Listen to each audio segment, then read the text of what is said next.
How's it going, guys? Welcome to another video. In today's video, I'm going to be talking about my first ever custom PC build, which you can see right there. You've probably seen it in the last couple of my videos in the background, and I'm finally going to talk about it after I have a couple of months of using it and I can form better thoughts and opinions on it. I've been wanting to build a PC now for probably close to 3 years, but I've always been interested in PCs and building a PC, but I've really been looking at doing it for the past 3 years. Before I ended up buying and building this machine, I did use a MSI laptop that I bought about 5 years ago, something like that, maybe 6. And it held me over until now, but really in the past year, I was really starting to see the performance issues of having an old laptop with an old graphics card and processor, and just like my SSD was filled and everything. So I just desperately needed to do something, and I went in the direction of building a PC. And then just a disclaimer, I am by no means an expert or professional when it comes to building PCs or PC builds or Windows or anything like that.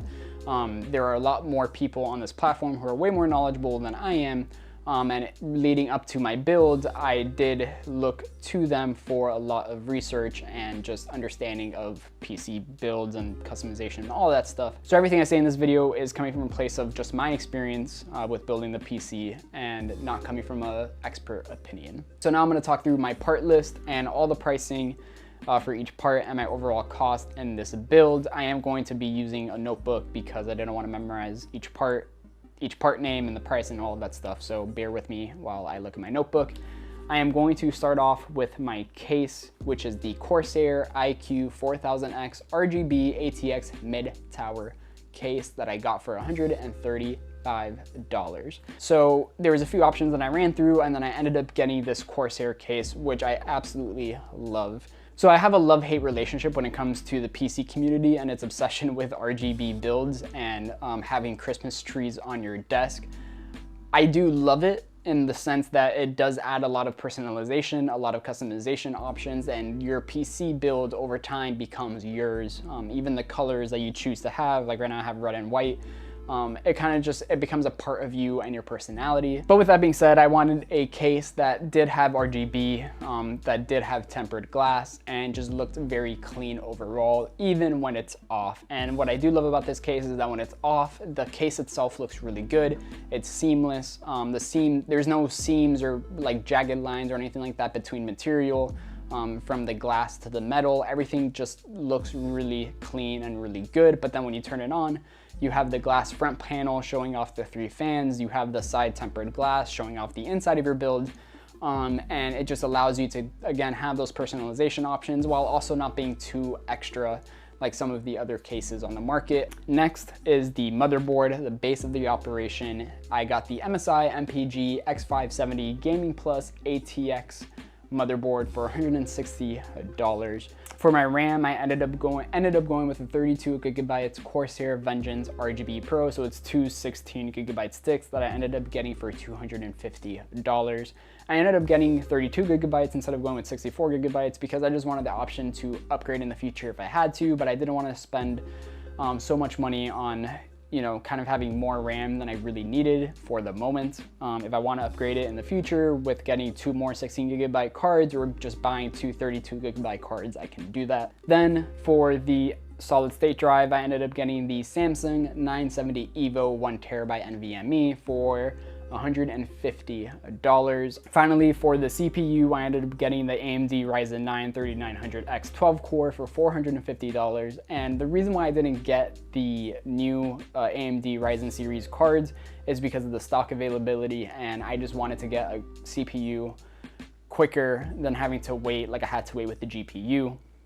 And overall, no complaints again with this CPU. Anything that's CPU heavy, I've had no issues with when it comes to the photo editing, video editing, anything, gaming, everything has just worked again flawlessly with my CPU. I do have the stock cooler that came with the CPU from AMD Ryzen, and it's been okay when I'm doing anything. When I'm gaming, the temperatures are decent. I think they hover around like 72, 75 degrees, something like that. When it's idle, it's at like 60 degrees or whatever.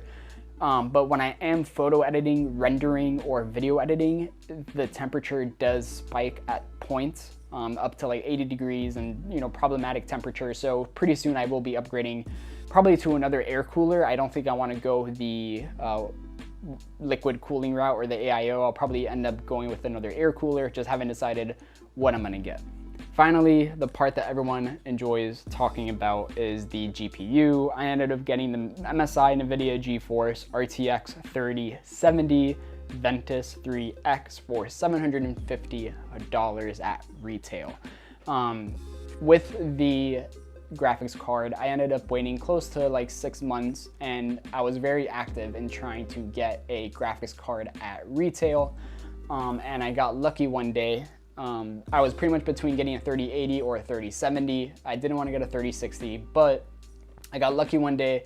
I was in all these Discord groups and Twitter groups and all this stuff, just trying to like, you know, whenever there's whenever there's stock, I would get a notification that this website has a 3070 or this website has a 3080, all that stuff. And there's one day that Best Buy did like a massive rollout of 3080s and 3070s and all the graphics cards, and I got lucky where I had like 10 tabs open with like 10 different 3080s and 3070s, and one by one they're all saying sold out. But I did get lucky and landed on getting this MSI GeForce 3070, and it's more than I wanted to spend for a 3070. It's one of the more expensive 3070s, I could be wrong, but to be honest, I just wanted to get a graphics card at retail as soon as possible, and it ended up happening. And overall, no complaints whatsoever. Everything is graphic heavy. All of my games, I'm running on a 1440 gaming monitor, and I run them at uncapped frames or at capping them at 165. I'll get into the monitor later. But again, just no issues whatsoever with the GPU. It's been so good. All my rendering and graphics and all that stuff have just like been so flawless to work with compared to my previous laptop. That getting a good graphics card was definitely extremely worth it. So for the power supply unit, I ended up getting the Corsair RM 750 watt 80 plus gold for $130, bringing my total build price to $2,080. Pretty much $2,000, and this is definitely over budget for what I wanted to do. Originally, I really did want to be in like the $1,800 range. And then something I would recommend to people, which is what I ended up doing. I kind of ended up doing it more because I was forced to, but I did split this build in half essentially. I ended up buying everything except the CPU and the GPU about 6 months, maybe longer, before I bought a CPU and GPU. The main reason was because of the graphics card shortages, as I'm sure you're aware of. It was very hard and still is very hard to get a brand new graphics card. But pretty much what this allowed to happen was I was able to, even though I was ready to spend more money than I probably should on building the PC that I wanted, what it did allow to happen was I was able to just, with the peace of mind, spend $800 or something like that on getting majority of my PC parts. And then when the time came that I was able to get a graphics card, and in those months leading up to it, I was able to just save more money and then split the build in half and then just spend another $1,000 or whatever it was, $1,200 on getting a graphics card and the CPU that I wanted. So now I'm gonna talk about some of the extras and the peripherals that I have. I bought these all at separate times. I didn't buy these exactly when I bought my PC build, but this right here is an LG monitor, 4K 27-inch IPS panel, and I bought it $400 about 2 years ago. And so far it's been, I love this monitor. Editing on this monitor has been great for photos, video, everything. Just having 27 inches of real estate, 4K monitor, being able to just really see your image and also have it be color accurate is awesome. For gaming, I do have this monitor right here, which is an HP Omen 27-inch IPS panel, 1440 monitor, 165 hertz, 1 millisecond response rate.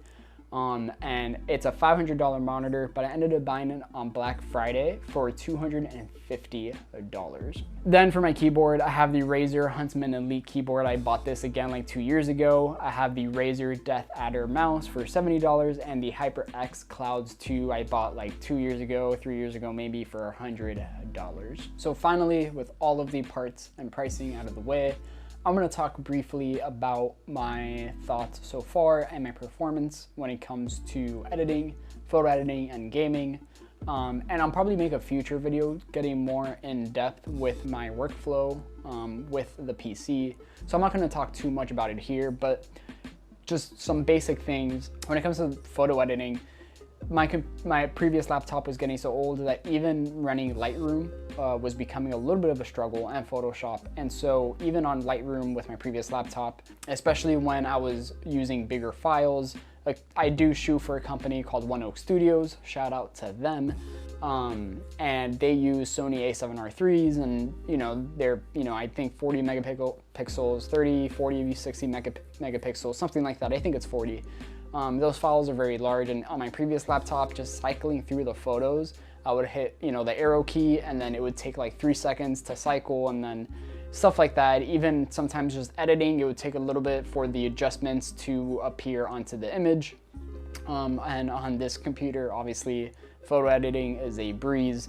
My import and export times are ridiculous. I'm talking about like if I have like 400 files, exporting into the SSD takes like few seconds. Like it's pretty much close to instant. So then of course video editing is where I was gonna see the bigger improvements of the performance. And on my previous laptop, especially with the R6, pretty much what my workflow was is I would film a video, let's say this video with this talking head, and immediately put it into my laptop. And because I would have to import the files, and then make proxy files, which if you haven't made proxies before with Adobe, it does take a long time. I'm talking about like hours to make proxy files, because on Premiere, if I try to scrub through my footage or watch my footage and play it back, it would just not work. It would lag.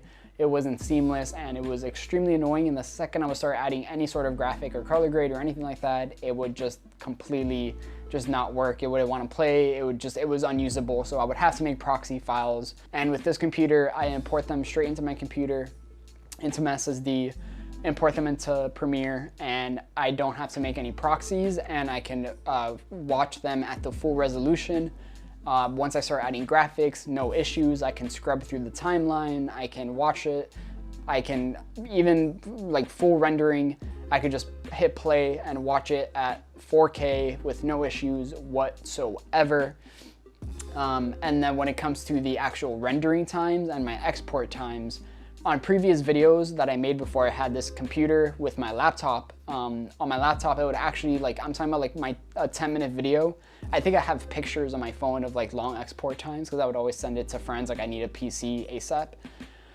My export times were like 3, 4, 5, 6 hours at times, where I would just have them exporting overnight. And on this PC, it takes me at max, I think, like I made a video the other day for somebody that was like a 30-minute video with 4K footage and everything like that. And with, I had graphics and everything, and it took about 2 minutes to export this 20-minute long 4K video. And it was, super, super easy and super seamless. And overall, the video performance is ridiculous. So I messed up and didn't download my outro to my computer and then formatted the card, so I don't have an outro. So that's why this sudden change of frame, and I'm doing this with my 35mm. So sorry, my face is so close, but I'm editing the video, as you can see right now, and I don't have an outro, so I'm gonna do a quick outro. Overall, yes, if you're interested in building a PC, do it. If you don't want to spend $2,000, you can definitely spend less money and still build a great machine. You can also do what I did and kind of split your build price in half, so then you have more time to save and not break the bank. But overall, I would recommend to pretty much everybody who wants to do it to build a PC. I want to build another one. I learned so much, and I just want to, it was a really cool experience, and it was really fun to do. But with that being said, thank you guys for watching. Hope you enjoyed. Hope you learned something. If you have any questions, leave them down below, and I'll do my best to answer them. Please like the video. It does help. And subscribe. Let's try to continue to grow this channel even further from where I'm at right now. And follow me on Instagram at jfernvisions. Appreciate it, guys. Thanks for watching. I'll see you all in the next one. Peace.